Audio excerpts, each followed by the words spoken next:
几年不见，圣院700年不见，皇城守住的帝国传奇。老夫先一步看出。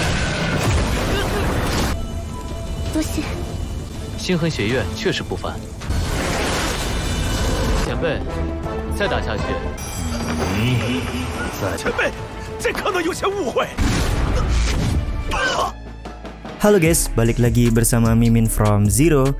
Di video kali ini Mimin bakalan kembali melanjutkan alur cerita Donghua berjudul Linggu Dalu atau Linggu Kontinen bagian ke-93 ya. Seperti biasa, sebelum masuk ke rekap ceritanya, buat kalian yang menonton video ini tapi belum subscribe, tolong di subscribe dulu ya guys. Dan jangan lupa nyalain lonceng biar nggak ketinggalan update terbaru dari channel From Zero. Playlist untuk Donghua ini juga udah tersedia bagi kalian yang baru aja bergabung dan belum nonton episode sebelumnya ya.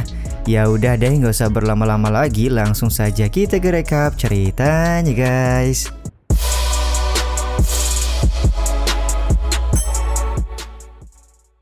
Cerita episode kali ini dimulai dengan senior Tiansu yang meminta Chen Tian untuk menjadi muridnya di Akademi Suci. Secara belak-belakan Chen Tian bertanya apa manfaat yang akan dia dapatkan jika menjadi murid dari senior Tiansu. Tentu saja pertanyaan ini membuat tetua Yaozi marah karena Chen Tian sudah bersikap kurang ajar di depan orang yang sangat dihormati di Akademi Suci.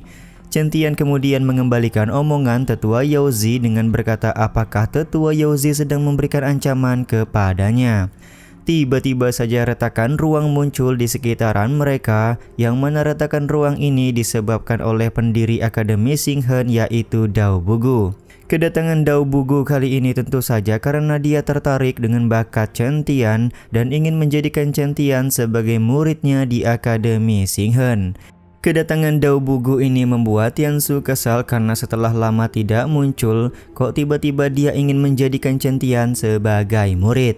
Sementara itu orang-orang sangat kaget dengan kemunculan Dao Bugu. Mereka menyadari kalau Dao Bugu merupakan legenda kekaisaran Tianfu yang pernah bertarung melawan kekaisaran lain selama 3 hari 3 malam. Mereka menganggap Chen Tian sangat beruntung karena bisa menjadi murid yang diperebutkan oleh 2 orang legenda kekaisaran Tianfu. 几年不见，圣院700年不见，皇城守住的帝国传奇。 Tiansu pun berkata kalau dia yang pertama kali melihat bakat Chen Tian, jadi Chen Tian harus menjadi murid Akademi Suci. Sontak hal ini membuat Dao Bugu ngomel karena menurutnya merekrut murid tidak sama seperti membeli sayur di pasar. Untuk mendapatkan jasa Chen Tian sebagai murid, sebaiknya mereka berdua saling beradu kekuatan satu sama lain. Serangan yang dilakukan oleh Dao Bugu kepada Tiansu mendapatkan perlawanan dari harta yang digunakan oleh Tiansu. Adu kekuatan di antara mereka berdua juga menyebabkan energi spiritual bergelombang yang membahayakan orang-orang. Chen Tian dengan cepat langsung melindungi Yun Chang agar tidak terkena gelombang kekuatan dari pertarungan Tiansu dan juga Dao Bugu. Karena kebetulan Chen Tian berada dekat dengannya, Yun Chang menggunakan kesempatan ini untuk meminta Chen Tian menjadi anggota Akademi Xinghen. Chen Tian lekas berterima kasih karena Yun Chang sudah mau menawarkan kebaikan kepadanya, tapi Bang MC butuh waktu untuk menentukan apakah dia akan masuk ke Akademi Suci atau Akademi Xinghen ke depannya. 多谢。星痕学院确实不凡。 Sementara itu Dao Bugu berkeras kalau Chen Tian sudah dia pilih menjadi murid Akademi Xinghen dan akan mengikuti turnamen antar wilayah nanti. Tapi ya begitulah, Tiansu juga menginginkan hal yang sama di mana Akademi Suci sangat membutuhkan murid seperti Chen Tian untuk mengikuti turnamen antar wilayah. Tiba-tiba saja Chen Tian menggunakan konsepsi hidup dan mati untuk menghentikan serangan kedua orang senior yang sedang bertarung. Chen Tian meminta kedua senior untuk berhenti melakukan pertarungan karena gelombang kekuatan mereka berdua sulit untuk diterima oleh orang lain di sekitaran sini. 前辈，再打下去， Di saat yang sama Dao Bugu sangat kagum karena Chen Tian mampu menghentikan serangan menggunakan konsepsi hidup dan mati. Dia pun semakin tidak ragu ingin menjadikan Chen Tian sebagai murid. Sementara itu Tiansu menawarkan sebuah kesepakatan besar jika Chen Tian mau menjadi muridnya dan masuk ke dalam Akademi Suci. Semua sumber daya di Akademi Suci bebas digunakan oleh Chen Tian dan Tiansu akan menjadikan Chen Tian sebagai putra suci di dalam akademi. Tentu saja tawaran Tiansu membuat tetua Youzi melakukan protes. Dia menganggap kalau putra suci merupakan posisi penting jadi tidak bisa diputuskan oleh Tiansu seorang. Tatapan tajam pun langsung diberikan oleh Tiansu karena dia tidak ingin tetua Youzi ikut campur dalam masalah ini. Sementara itu Chen Tian meminta maaf kepada Tiansu karena dia tidak bisa menjadi murid di Akademi Suci. Sontak hal ini membuat Dao Bugu tertawa karena dia menganggap kalau Chen Tian pasti akan masuk ke dalam Akademi Xinghen. Akan tetapi ternyata Chen Tian juga tidak bisa masuk ke Akademi Xinghen sesuai keinginan dari Dao Bugu. Tentu saja keputusan Chen Tian mendapatkan pertanyaan dari orang-orang karena Bang MC menolak tawaran dari dua orang legenda sekaligus. Dao Bugu pun kemudian bertanya kenapa Chen Tian menolak tawaran darinya. Akhirnya Chen Tian memberikan penjelasan kalau dia sudah mempunyai seorang guru, jadi tidak bisa mempunyai dua orang guru sekaligus.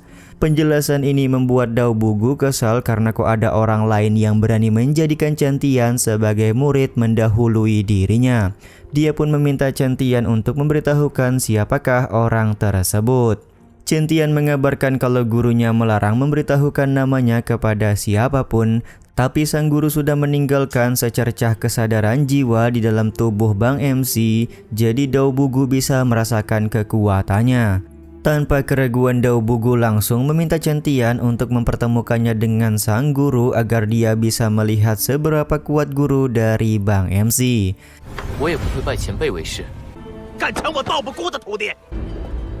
不如前辈见老。 Chen Tian langsung memanggil Tuan Jian karena saat ini ada seseorang yang ingin menguji kemampuannya. Dengan tatapan tajam, Tuan Jian bersiap memberikan peringatan kepada siapapun orang yang ingin menjadikan Chen Tian sebagai murid. Sebelum mengeluarkan kekuatan jiwa dari Tuan Jian, Chen Tian meminta Dao Bugu untuk berhati-hati. Dao Bugu berkata meskipun 10 orang dewa menghalanginya hari ini, dia tetap akan berkeras untuk menjadikan Chen Tian sebagai murid.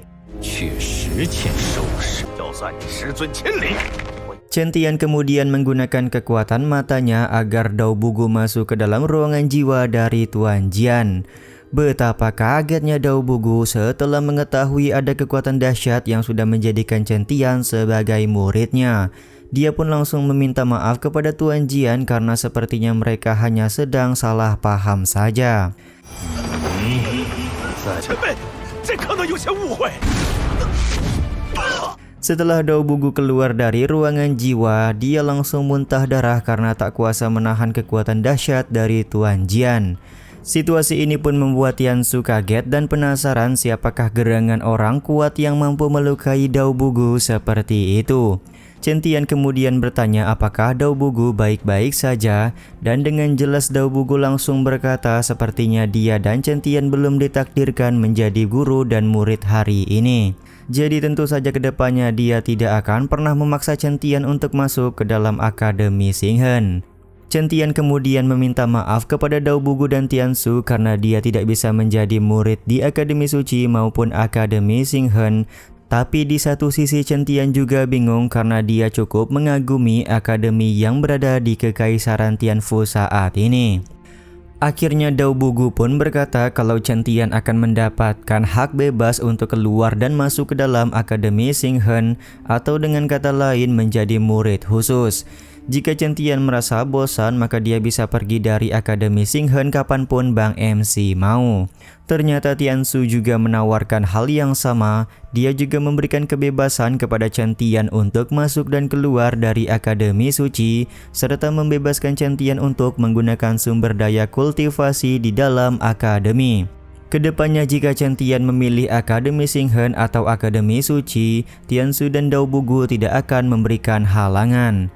Sementara itu tetua Youzi kembali melakukan protes kepada Tiansu karena menurutnya pemberian hak istimewa kepada Chen Tian sudah melanggar aturan Akademi Suci mereka.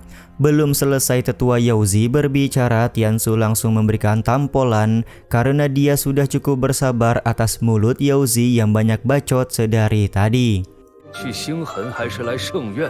这不符合规矩了。那无尘便却之不恭了。 Chen Tian pun menerima tawaran dari kedua orang senior di hadapannya, namun karena sebelumnya Nalan Yunchang sudah mengundang Chen Tian ke Akademi Xinghen, maka hari ini Bang MC akan pergi ke Akademi Xinghen terlebih dahulu. Singkat cerita, ketika sedang berada di perjalanan menuju Akademi Xinghen, rekan dari Yunchang yaitu Meng Si meminta Chen Tian untuk memberikan kejelasan kenapa dia menerima permintaan Yunchang untuk pergi ke Akademi Xinghen. Apakah karena mereka berdua sudah memiliki hubungan yang tidak diketahui? Yunchang pun berkata kepada Meng Si kalau dia dan Chen Tian sama sekali tidak memiliki hubungan apapun, terlebih dia dan Chen Tian hanya bertemu satu kali ketika berada di pegunungan Yunwu. Ternyata Meng Si khawatir kalau Chen Tian hanya datang ke Akademi Xinghen karena memiliki niat buruk kepada Yunchang. Selain itu, Meng Si juga menyebutkan ada seorang pemuda bernama Chen Nan yang sampai saat ini tidak ada kabar. Mendengar nama Chen Nan tentu saja membuat Chen Tian yakin kalau keluarga Chen masih menjalani kehidupan di kota Kekaisaran Tianfu ini. 男人都不靠谱。 陈家人应该还是安全的。 Baru juga Chen Tian masuk ke dalam Akademi Xinghen, beliau langsung melihat beberapa murid yang sedang berlatih. Yunchang kemudian memberikan penjelasan kalau Akademi Xinghen piawai dalam menggali potensi atau bakat murid yang masuk ke dalam akademi. Dari mulai bakat strategi militer, seni bela diri, seni menggambar, dan masih banyak lagi bisa dikembangkan oleh murid-murid di Akademi Xinghen. Beberapa saat kemudian Chen Tian sampai di depan menara Xinghen yang menjadi tempat para murid menjalani latihan. Sampai sekarang Akademi Xinghen lebih unggul ketimbang Akademi Suci dikarenakan adanya menara ini yang memiliki energi spiritual berkali-kali lipat dibandingkan dengan di luar. Semakin tinggi lantai yang dinaiki, maka semakin tinggi pula aura spiritualnya. Yunchang pun memberikan tawaran kepada Chen Tian untuk memasuki menara Xinghen. Tanpa keraguan, Chen Tian menyetujui dan segera akan menaiki menara di hadapannya sekarang. 看，不练能量是外界束缚，要去试试吗？ Scene ini juga sekaligus menutup episode kali ini ya guys.